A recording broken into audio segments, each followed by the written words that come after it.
Hey guys, Ben with TSS here to talk to you about the Kriss Vector SDP Gen 2 pistol. So again, this one is a pistol, not a short-barreled rifle. We have actually just an arm brace, a Kriss factory arm brace that looks pretty similar to the SIG style arm braces. This looks like a folding stock. It is actually not. It has the hinge here, but it is fixed in place. So don't get confused. If yours doesn't have a button, don't try and fold it.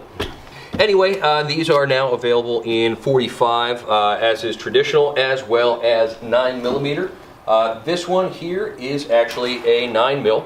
I would say the full auto version of the Kriss Vector may be one of the most interesting and innovative advances forward in submachine gun technology in the past couple of decades. You have a piece in here that rocks back and forth and eliminates a high degree of the muzzle rise and the felt recoil. Not that there's a whole lot with 9mm, but particularly in a full auto 45 caliber, that's really interesting. I wish we had a full auto Kriss Vector in 45 to show you and to shoot, but unfortunately we don't.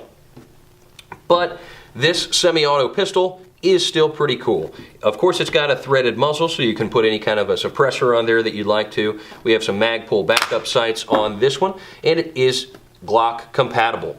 The regular factory magazine, regular factory Glock magazines work great. I did try to run some ETS magazines, which on their own, in Glocks, I'm very happy with. They run well. Their 5.56 magazines work well also. However, trying to run an ETS magazine in this particular Kriss Vector, it did not work out. It just would not cycle whatsoever with the ETS mags. Don't know if that's characteristic of all of them, or if that just happens to be bad luck that we had, but ran with the factory Glock magazines, no problem, of course. Did not work with the ETS mags. Okay, so of course you can get these in a short-barreled rifle, which would be nice, because what really would have been comfortable as opposed to grabbing it back here was having a vertical foregrip. However, keep in mind, since this is a pistol, I cannot put a vertical foregrip on here without classifying it as any other weapon. So I could use an angled foregrip if I wanted to, or what I did was just held on basically right there. But I would have rather had a vertical foregrip for ergonomics sake.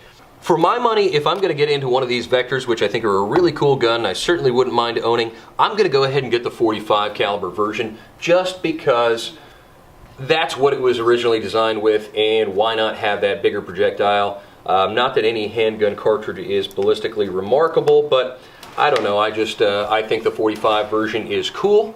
Oh, yeah, and I can use any standard 45 caliber round when I want to suppress it, and it's going to be subsonic. The standard 230 grain full metal jackets are just about always, well, the standard 230 grain projectiles in a 45 ACP are going to be subsonic.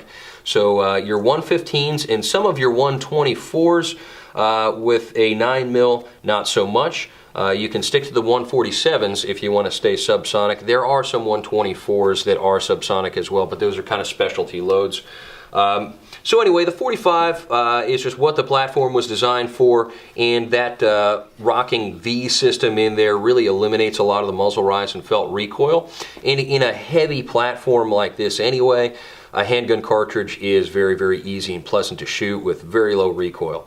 So definitely a cool platform, a little bit on the expensive side. You're usually going to pay around, $1,600 to $1,800 for most of the Kriss Vector versions.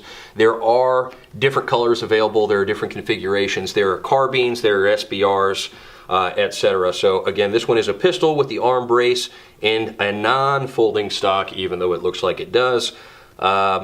Don't put a vertical foregrip on there if you have the pistol version.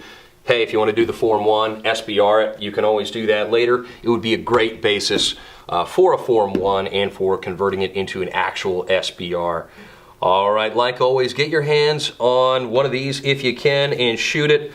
See what you think. Let me know. If you have a Kriss Vector, let me know how you like yours and what kind of modifications you may have done to it, what kind of things you may have added to it. Thank you very much for watching. Don't forget to like, share, and subscribe. This has been Ben with TSS. We'll see you next time.